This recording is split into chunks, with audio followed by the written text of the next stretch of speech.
नमस्कार, आप देख रहे हैं कशिश न्यूज और न्यूज लाइव में आपके साथ मैं हूं दीपक शर्मा। बुलेटिन की शुरुआत करेंगे इस समय बड़ी खबर के साथ। और झारखंड की राजधानी रांची के खेलगांव में 2 दिवसीय मंथन के बाद झारखंड मुक्ति मोर्चा एक नए स्वरूप और नए तेवर के साथ जनता के बीच आने को तैयार है। हेमंत सोरेन के हाथों पार्टी का नेतृत्व होगा और पार्टी राष्ट्रीय फलक पर अपना विस्तार करने को पूरी तरह से तैयार नजर आ रही है और इसके लिए अलग अलग लोगों को अलग अलग जिम्मेदारियां सौंपी गई है। बड़ी बात यह है कि 38 वर्षों बाद पार्टी को नया अध्यक्ष मिला है।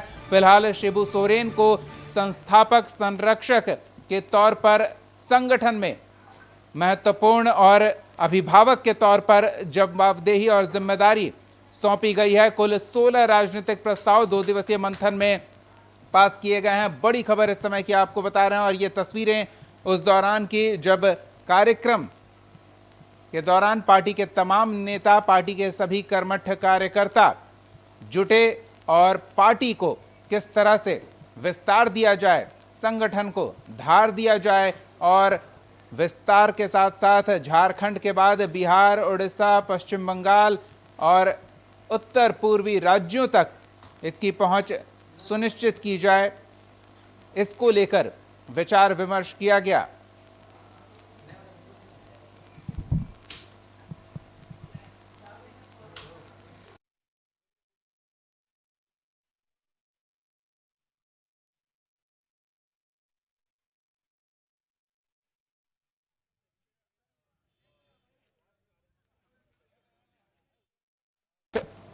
जुड़ रहे हैं उनसे हम जानने का प्रयास करते हैं कि अधिवेशन अब संपन्न ही होने को है, सब कुछ तय हो चुका है, क्या कुछ ताजा जानकारी मिल रही है संदीप?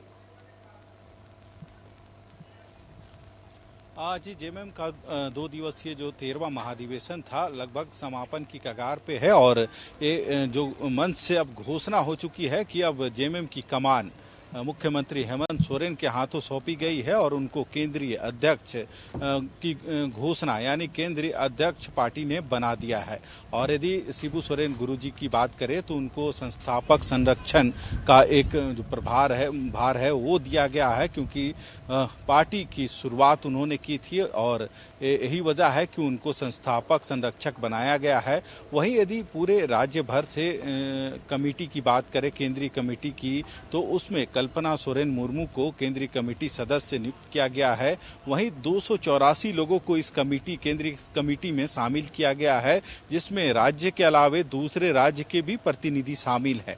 हालांकि इन 284 जो सदस्य हैं केंद्रीय कमेटी की, उनकी बात की जाए तो इसमें लगभग सारे जेएमएम के जो विधायक हैं, मंत्री हैं या फिर जो पूर्व मंत्री हैं, सांसद हैं, उन सभी लोगों को इसमें केंद्रीय कमेटी में शामिल किया गया है। और बड़ी बात कह सकते हैं कि एक बार 38 वर्षों के बाद जो अध्यक्ष कहीं ना कहीं हेमंत सोरेन को बनाया गया है केंद्रीय अध्यक्ष, और इसकी ताजपोशी भी कार्यकर्ताओं ने कर दी है।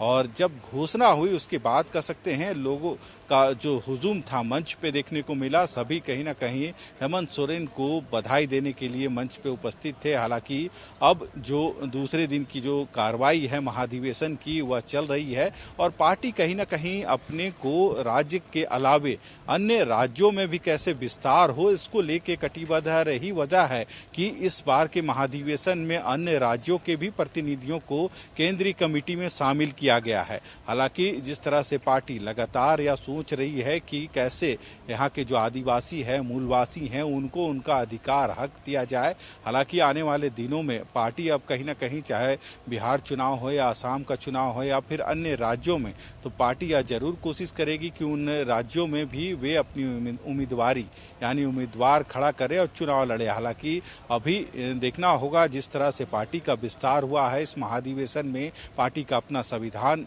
बन रहा है, बनाए गए हैं कई ऐसे प्रस्ताव थे, चाहे संगठन से जुड़ा प्रस्ताव हो या फिर राजनीतिक से जुड़ा प्रस्ताव, उन प्रस्तावों को इस महाधिवेशन में शामिल किया गया है। और कई ऐसे जो प्रस्ताव थे जो केंद्र सरकार जिस तरह से उनकी नीति है उसका भी विरोध कर रहे, चाहे वक्त संशोधन बिल हो, इसका भी इस प्रस्ताव को शामिल किया गया था इस महाधिवेशन में। और कहीं ना कहीं आने वाले दिनों में भी इसका विरोध देखने को मिलेगा। हालांकि इससे पहले भी इस चीज को इसको लेके विरोध होता रहा है। वहीं दूसरी तरफ यदि जल जंगल जमीन की बात करें तो कहीं ना कहीं पार्टी स्वयं या जरूर कहती है कि हमारा जो उत्पत्ति है कहीं ना कहीं जो यहाँ की जो झारखंड राज्य अलग करने को लेके लगातार रही है और सैकड़ों लोगों ने इसको लेके शहादत भी दी है। तो कहीं ना कहीं इन सभी चीज़ों को लेके पार्टी अपने प्रस्ताव में उन मुद्दों को शामिल की थी और आज के अधिवेशन में उन चीज़ों को भी शामिल किया गया था और अधिवेशन में उन प्रस्तावों पर भी चर्चा हुई और उसकी मुहर लग रही है।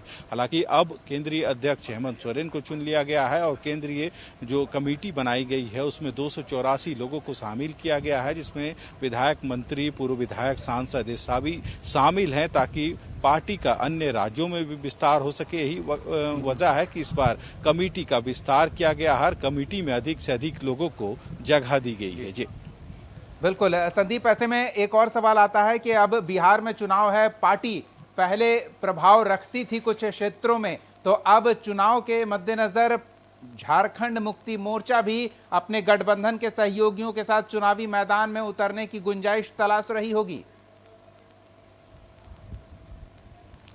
जरूर सही कहा, क्योंकि जिस तरह से इस बार जो केंद्रीय कमेटी में अन्य राज्यों के भी जो प्रतिनिधि हैं उनको जगह दी गई है, केंद्रीय कमेटी के सदस्य उनको बनाया गया है, चाहे आसाम हो या बिहार हो, यूपी हो या फिर अन्य राज्य। तो ऐसे में कहीं ना कहीं पार्टी अब जरूर, इससे पहले भी पार्टी जरूर कर रही थी कि बिहार और आसाम में जो चुनाव है तो कहीं ना कहीं अपने जो प्रतिनिधि हैं उनको उसमें उतारने की कोशिश होगी। हालांकि वे स्वतंत्र होकर वहाँ पे चुनाव अकेले लड़ेंगे या फिर गठबंधन के तहत किसी पार्टी से जुड़ के लड़ेंगे, ये अभी साफ नहीं है। पर जिस तरह से इस महाधिवेशन में बातें निकल के आई है उससे यह जरूर दिख रहा है कि पार्टी इस बार जो अन्य राज्यों में चुनाव है, चाहे बिहार हो या आसाम, वहाँ अपने जो प्रत्याशी हैं वो देने का काम करेगी, चाहे ताकि जो पार्टी का विस्तार है झारखंड के अलावा अन्य राज्यों में भी हो सके और पार्टी को मजबूती प्रदान हो सके। जी चलिए संदीप, नज़र बनाए रखें, खत्म होने को है अधिवेशन और अभी कुछ और महत्वपूर्ण निर्णय संभवतः सार्वजनिक किए जाएंगे। फिलहाल तो अंदर क्या कुछ चल रहा है इसको लेकर बाहर उत्सुकता बनी हुई है और मीडिया को अंतिम सत्र से दूर रखा गया है। कुछ महत्वपूर्ण और फैसले लिए जाएंगे, संभवतः उसका भी उल्लेख सत्र समापन के बाद किया जाएगा। तो सहयोगी हमारे संदीप ताज़ा जानकारी दे रहे थे। बहुत बहुत धन्यवाद संदीप इस तमाम बातचीत और जानकारी के लिए। तो आपको बता दें कि हेमंत सोरेन को पार्टी की कमान सौंपने का फैसला सर्वसम्मति से लिया गया है। गुरुजी अब संस्थापक संरक्षक की भूमिका में नजर आएंगे और पार्टी को राष्ट्रीय फलक पर विस्तार देने की जिम्मेदारी भी हेमंत सोरेन के कंधे पर पार्टी नेताओं ने डाली है। अब किस तरह से हेमंत सोरेन पार्टी नेताओं के इन दायित्वों का निर्वहन करते हैं ये देखना दिलचस्प होगा।